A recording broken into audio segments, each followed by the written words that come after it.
박근혜 대통령 조사가 이번 주 안에 어쨌건 있게 됩니다. 주 후반이 될지 아니면 조금 앞당겨질지 현재 조사 일정을 조율하고 있습니다. 오늘 이른바 문고리 3인방으로 불리는 이재만 안봉근 전 비서관은 검찰에 나와서 조사를 받고 있습니다. 조영성 기자 연결돼 있고요. 자, 우선 두 전직 비서관들 조사 소식부터 전해 주시죠.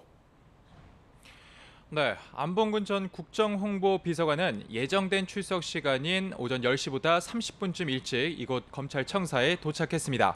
안 전 비서관은 곧장 청사 안으로 들어가며 검찰에 올라가서 말씀드리겠다고만 짧게 답한 것으로 알려졌습니다.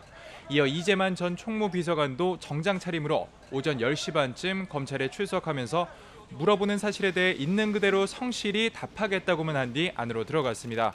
검찰은 두 전 비서관이 피의자 신분인지는 확정되지 않았다며 여러 가능성을 열어두고 조사할 계획이라고 밝혔습니다. 안봉근 전 비서관은 국정원과 검찰 등 권력기관의 인사에 개입하고 최순실 씨가 청와대를 검문 없이 출입하도록 도왔다는 의혹을 받고 있습니다.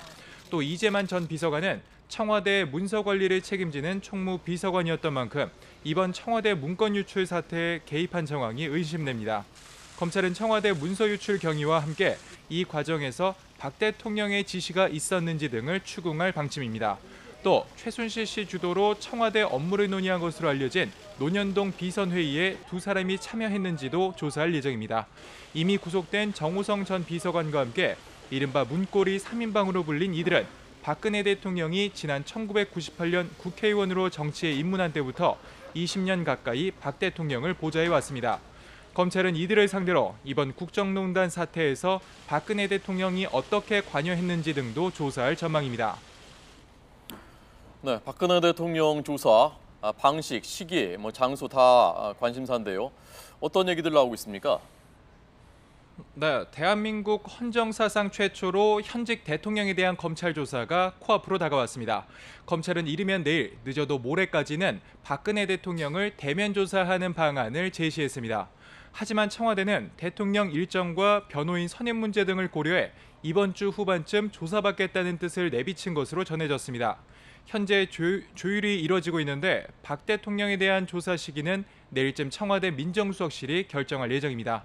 사상 초유의 현직 대통령 조사인 만큼 장소와 방법 등에도 관심이 집중되고 있습니다. 현재로서는 청와대가 아닌 제3의 장소에서 검찰이 박 대통령을 방문 조사하는 방안이 유력하다는 관측입니다. 이와 관련해 정치권 관계자는 청와대 부근의 안전가옥, 즉 안가를 조사 장소로 검토하고 있는 거로 안다고 전했습니다. 안가는 정부기관이 비밀과 보안 유지 속에 회의나 업무, 접견 등에 사용하는 공간인데 삼청동에 몇 곳이 운영되는 것으로 알려졌습니다. 검찰은 검사장급인 노승권 서울중앙지검 1차장이 직접 수사팀을 이끌고 방문하되 조사는 이원석 특수 1부장과 한홍재 형사 8부장이 맡는 방안을 검토하고 있습니다. 검찰은 또 박 대통령의 신분이 참고인이라고 밝혔는데요. 최순실 씨의 구속 만료 기한인 오는 20일 전까지 재판에 넘기기 위해서는 박 대통령을 직접 조사해 국정농단 사태에 얼마나 개입했는지 또 직접 지시를 내린 것인지 등을 반드시 확인해야 한다고 강조했습니다. 지금까지 서울중앙지검에서 YTN 조용성입니다.